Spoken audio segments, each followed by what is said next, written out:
Yo le beau Nagnon, j'espère que vous allez bien. Alors ça fait 1 an et demi à peu près maintenant que j'ai ma chaîne YouTube. Vous connaissez à peu près tout ce que j'aime dans la vie actuelle, mais me connaissez-vous lorsque j'étais enfant? Ah, grande question, l'enfant. Je suis né en 89, donc j'ai 29 ans cette année. Je vais arriver sur mes 30 ans l'année prochaine. Je suis vieux, je n'en peux plus. Et je me suis dit pourquoi pas vous partager un petit peu les passions que j'avais lorsque j'étais enfant dans les années 90. Parce que oui, entre l'enfance des années 2010 et l'enfance des années 90, il y a quand même pas mal de petites choses qui ont changé. Et donc je suis là aujourd'hui pour vous présenter simplement les 5 objets qui ont marqué mon enfance. Vous êtes prêts? C'est parti!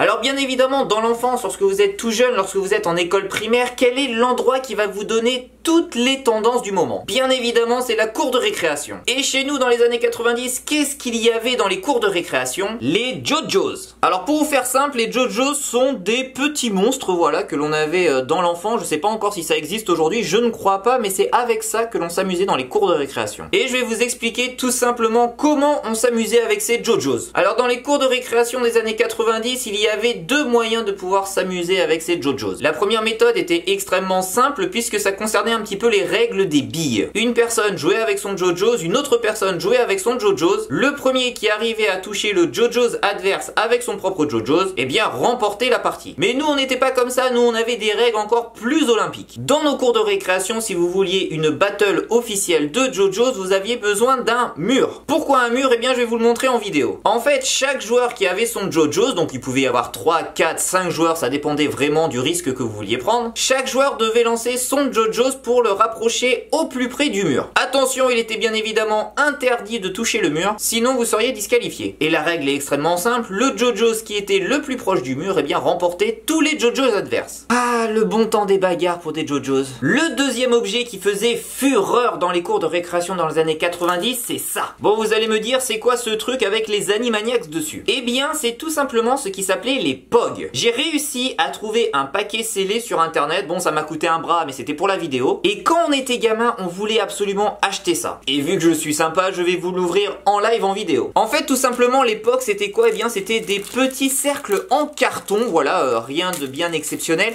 mais qui faisaient vraiment fureur à l'époque. Vous ouvriez bien évidemment votre petit paquet, comme si c'était un paquet Yu-Gi-Oh! Vous aviez à l'intérieur une petite liste de toute la collection officielle des Animaniacs. Et il faut savoir en fait qu'il y avait des POG sur tout. C'est-à-dire qu'il y avait des POG par exemple Marvel. Il y avait aussi des POG Barbie. Enfin bref, tout ce qu'il y avait dans la vie de tous les jours était mis en POG. C'est comme si un peu aujourd'hui on faisait des POG spécial BTS, spécial EXO, spécial Big Bang. Exactement pareil. Et donc, à l'intérieur de ce petit paquet, qu'est-ce qu'il y avait? Eh bien, il y avait nos petits POG. Les POG, c'est vraiment le truc le plus simple au monde. C'est quoi? C'est un bout de carton. C'est-à-dire qu'il n'y a rien, ce n'est pas plastique, c'est vraiment un bout de carton imprimé. Et le but à l'époque, eh bien, c'était d'avoir le maximum de POG bien évidemment. Donc dans ce paquet il y a 4 POG et il y a également ce qu'on appelait un kini. C'est fait dans un matériau un petit peu plus dur, il y en avait des plus ou moins épais et c'est avec ça que vous deviez jouer les parties de POG. Et une nouvelle fois, les parties de POG étaient extrêmement simples. En fait, chaque joueur posait son POG par terre. Alors on posait ça directement dans la cour de récréation, et surtout on devait le poser du côté verso. Une fois que chaque POG était mis du côté verso, vous deviez utiliser votre petit kini afin de le retourner et gagner tout simplement la partie. Là encore, il y a plusieurs règles qui régissaient les compétitions de POG, mais nous, notre règle officielle, c'était vraiment de taper sur le POG avec le kini pour pouvoir le retourner. Et vraiment, à l'époque, ces petits bouts de carton qui ne valent absolument rien, c'est juste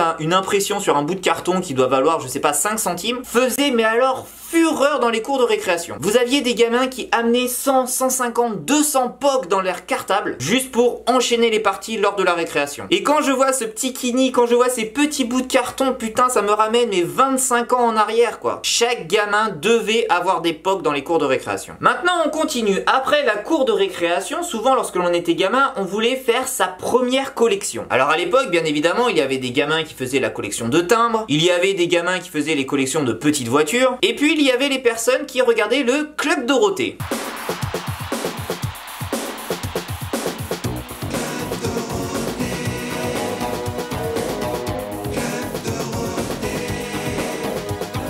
Ah, la meilleure émission matinale de tous les temps. Nicky Larson, Olive et Tom, Dragon Ball Z, les meilleurs dessins animés de tous les temps. Eh bien, lorsque l'on regardait le Club Dorothée, on devait se faire une collection de nos animés préférés. Et moi, quand j'étais petit avec mon frère, on faisait la collection des cartes Dragon Ball Z.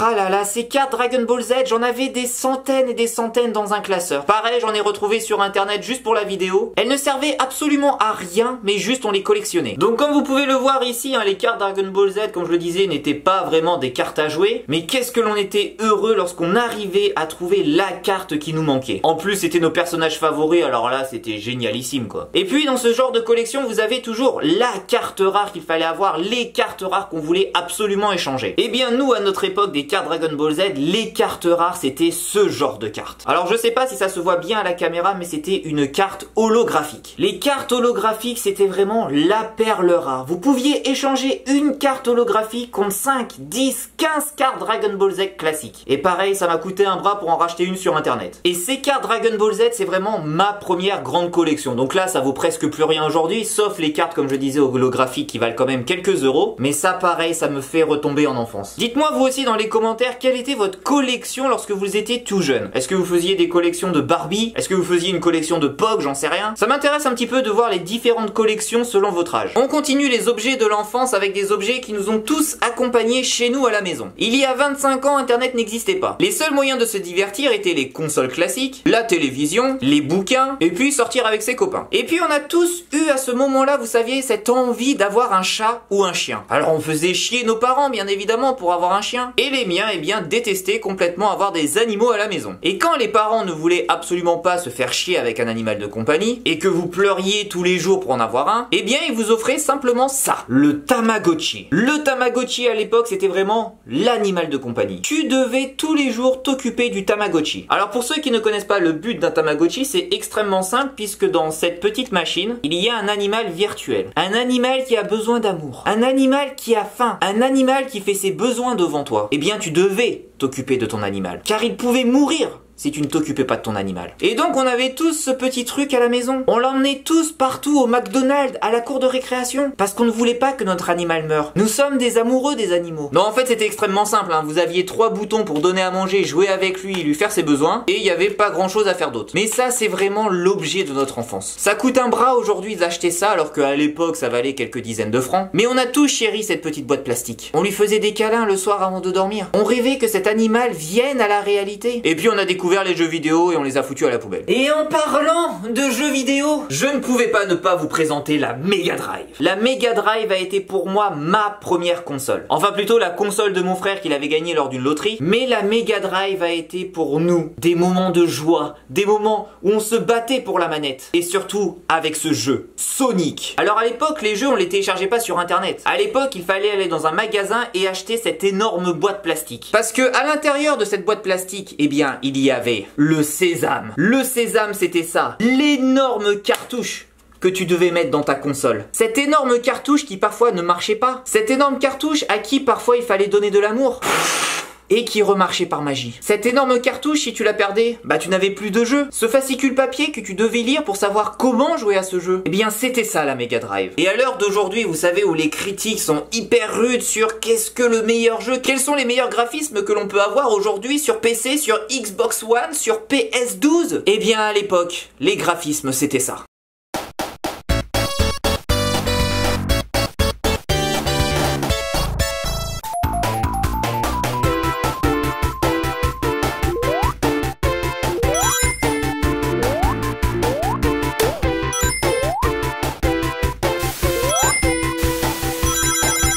Quand on pouvait se déplacer de gauche à droite, quand on pouvait faire des petits sauts, quand on pouvait ramasser de l'argent virtuel, on était le plus heureux du monde. Alors bien évidemment, j'ai eu plein de consoles derrière ça, Game Boy Advance, Game Boy Color, Nintendo 64, enfin bref, toutes les consoles qui ont fait mon enfance. Mais la Mega Drive, ça reste quand même une place importante dans mon kimchi. Et ces 5 objets que je vous ai présentés sont vraiment les 5 objets qui ont bercé mon enfance. J'y ai passé des heures et des heures sur la Mega Drive. Je me suis occupé des heures et des heures de mon Tamagotchi. Tamagotchi. J'ai ruiné des gamins en prenant tout leur POG à la cour de récréation. J'étais le king du CP. Mais aujourd'hui tout ça c'est derrière moi. Aujourd'hui on joue à des jeux sur ordinateur, on écoute de la K-pop par MP3. Ah, ça me manque cette enfance. Donc vous aussi n'hésitez pas à partager dans les commentaires quels sont pour vous les objets de vos enfances. Quel est pour vous peut-être l'objet sur lequel vous avez passé des heures et des heures. Moi je retourne récupérer mon Tamagotchi, je crois qu'il a envie de jouer. On se retrouve en tout cas dans les prochains jours pour une nouvelle vidéo. Neil Tashiman Nayon. Annyeong.